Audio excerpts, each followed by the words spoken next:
మీకు అర్థమయ్యేలాగా తెలియజేస్తారు. ఇప్పటి నుంచి ఎవరైనా చేస్తారా, అట్లాంటివి నమ్ముతారా? అట్లాంటిది ఏదైనా జరిగినట్టయితే మాత్రం ఖచ్చితంగా చట్టరీత్యా చర్యలు తీసుకోవడం జరుగుతుంది. అంతేకాకుండా మీ విలేజ్లో చాలా వరకు ఇప్పటి వరకు ఎక్కువగా నేరాలు అయితే జరగలేదు. నేను వచ్చి దాదాపు 2 సంవత్సరాలు కంప్లీట్గా వస్తుంది. ఇప్పటి వరకు ఎక్కువ నేరాలు లేవు. అది అట్లనే కంటిన్యూ చేయాలి. ముఖ్యంగా కొంతమంది మాత్రం సైబర్ నేరాల బారిన పడుతున్నారు. అంటే ఇప్పుడు నేను వస్తున్నప్పుడు చూసిన ఇంకొక మీ విలేజ్లో మార్చుకోవాల్సిన సంఘటన, మండలం మొత్తంలో ఎక్కడ లేకుండా ఇక్కడ ఉన్న కనిపించింది నాకు ఏంటంటే, రోడ్డు మీద వడ్లు ఆరబోయడం జరిగింది. మీరు దానివల్ల ఎవరికి ఇబ్బంది కలుగుతుంది? రోడ్డు మీద ప్రయాణం చేసే వాళ్ళందరికీ కూడా ఇబ్బంది కలుగుతుంది. యాక్సిడెంట్ అయ్యే అవకాశం ఉంటుంది. ఉంటుందా ఉండదా? మరి మనకి ఇప్పుడు పొలాల్లో దాని పక్కకు పొలాల ప్లేస్ ఉంది, వాటిలలో అదే కవర్ వేసుకొని వడ్లు పోసుకొని వచ్చిన తర్వాత రోడ్డు మీద తీసుకొచ్చి ఇవ్వడం వల్ల ఏమైనా ఇబ్బంది కలుగుతుందా? రోడ్డు మీద పోసుకోవడం వల్ల ఎంత ఇబ్బంది ఉంటుంది? దాన్ని ఆపోజిట్ వెహికల్ వస్తూ ఉంటుంది, ఈ వెహికల్ పోవడానికి పాస్ కావడానికి అవకాశం లేకుండా పోసిపెట్టారు. మండలం మొత్తంలో జాఫర్ఖాన్పేట విలేజ్ ఒక్క దగ్గర మాత్రమే రోడ్డు మీద వడ్లు పోయడం జరిగింది, ఇంకెక్కడ కూడా పోయలేదు. ఇది రేపు అంటే ఈ విషయం మా నోటీస్కి రాలేదు. వచ్చుంటే పెగడపల్లి ఇట్లనే మొన్న ఒకసారి పోస్తే నేను ట్రాక్టర్ పెట్టి వాటిని అన్నింటిని కూడా పక్కకు నెట్టేయడం జరిగింది. మరి మీ విలేజ్లో కూడా అట్లాగే చేయమంటారా? తీసేస్తారా? 100% తీసేయాలి. మీకు ఆల్రెడీ సర్పంచ్ గారు ఆధ్వర్యంలో ఐకేపీ సెంటర్ ఓపెనింగ్కి నేను కూడా వచ్చిన. అక్కడ చాలా పెద్ద ఐకేపీ సెంటర్ ఉన్నది. అక్కడ పోసి వడ్లను మీరు ఆ టైంకి ఐకేపీ సెంటర్ రైస్ మిల్లకు వాటికి తరలించుకోండి. ఎటువంటి ఇబ్బంది అనేది ఉండదు. అర్థమైందా? నెక్స్ట్ ఇంకొక విషయం ఏంటంటే, చాలా మంది సైబర్ నేరాల బారిన పడుతున్నారు. మేము చాలా సందర్భాలలో చాలా విషయాలు చెప్తున్నాము. మొన్న మన మండలంలో జరిగిన ఒక ఎగ్జాంపుల్ తీసుకొని చెప్తాను.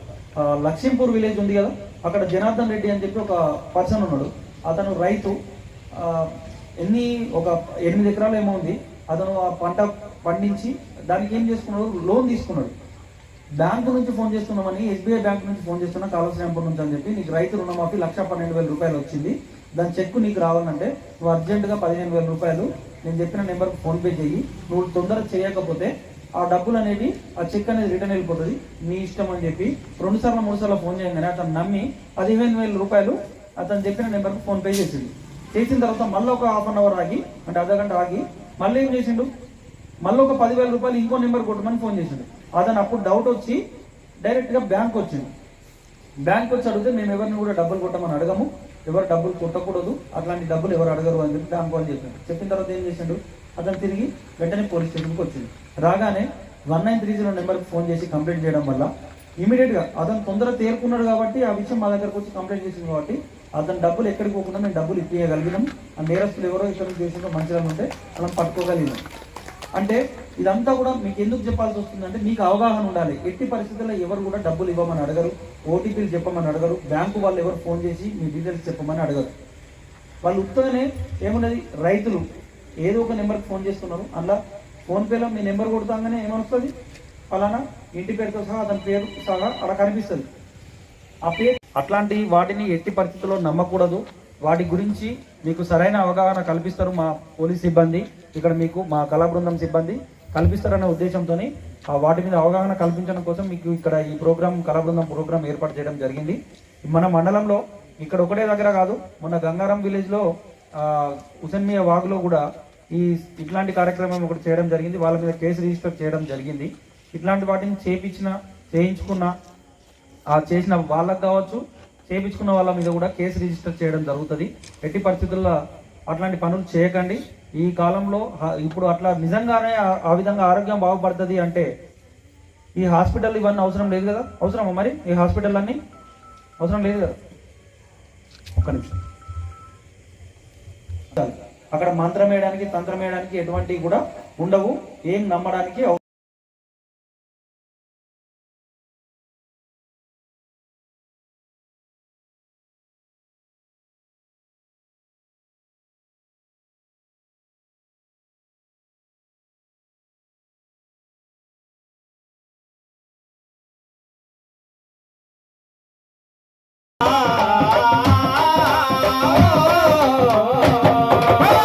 దొక్కి దున్ని నాడమ్మ సంగమా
రైతు వండించి ప్రజలకు వంచే సందమామా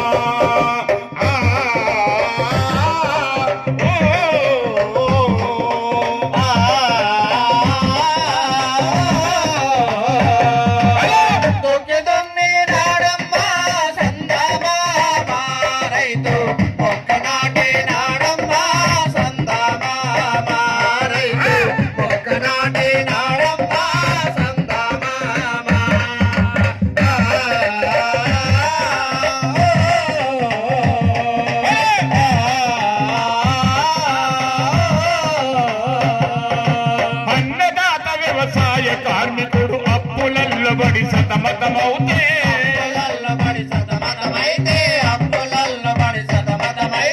అన్నదాత వ్యవసాయ కార్మికుడు అప్పులల్లో బడి సతమతమవుతే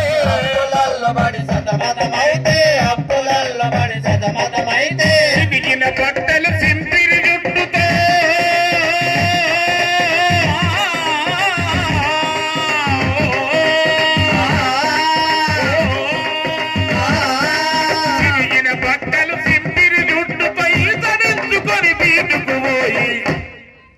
మేలు రకములు అమ్ముతడమ్మా సందమామా రైతు తాను రకములు తింటారమ్మా సందమామా రైతు తాను రకములు తింటారమ్మా సందమామా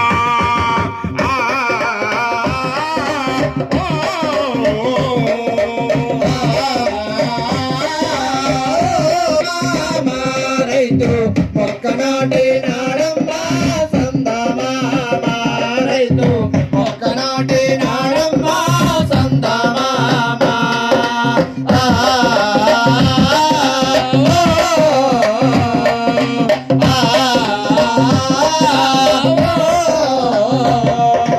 చక్రవర్తితో లెక్కలు కట్టి చెల్లించాలని సేటు అడిగితే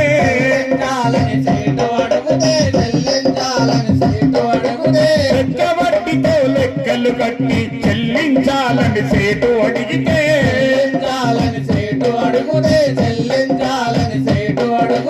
అట్లాగే తలాడించి